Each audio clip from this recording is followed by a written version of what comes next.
When the state legislature is the same party as the governor, they can pretty much get whatever they want done. But Democratic Governor Jared Polis did not get everything he wanted from the Democratic-controlled state legislature this session.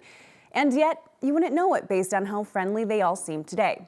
Politics guy Marshall Zellinger reviews Polis's promises. There's always next year, a sports adage that surprisingly fits politics today, as Democratic Governor Jared Polis defended what he did and did not get from the Democratic-controlled legislature. We got a lot of the items that we laid out in the State of the State done, and those that we didn't, we plan to continue to work on in the future. A housing promise Polis made in his January speech was to change building codes to allow new 5-story multifamily residences to have a single staircase. That bill is awaiting his signature. Another bill limits lawsuits for condo construction errors, with the idea being more condos would be built at lower prices than homes. The catchy named Yes in God's Backyard would have given churches and schools permission to build housing on their land regardless of local zoning laws.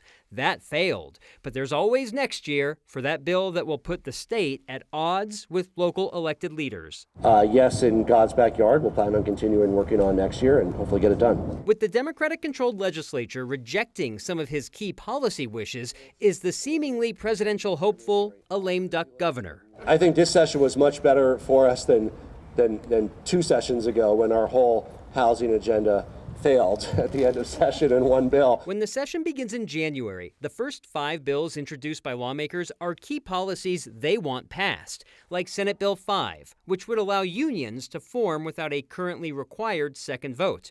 And Polis plans to veto it, but refused to say the word veto, even when pushed by Colorado Sun reporter Jesse Paul. I think that is what I've indicated very clearly, Jesse. I mean, I don't know how you could interpret that any other way. Then there's the impact of decisions made in Washington, D.C. And who's in the White House doesn't affect the steps we need to take here to build more housing, to better fund law enforcement, to better fund youth interventions. But it does, because Polis admitted that once Congress figures out how much it will or will not fund Medicaid and food assistance, Colorado lawmakers could be called back into a special session to find money and likely cut elsewhere.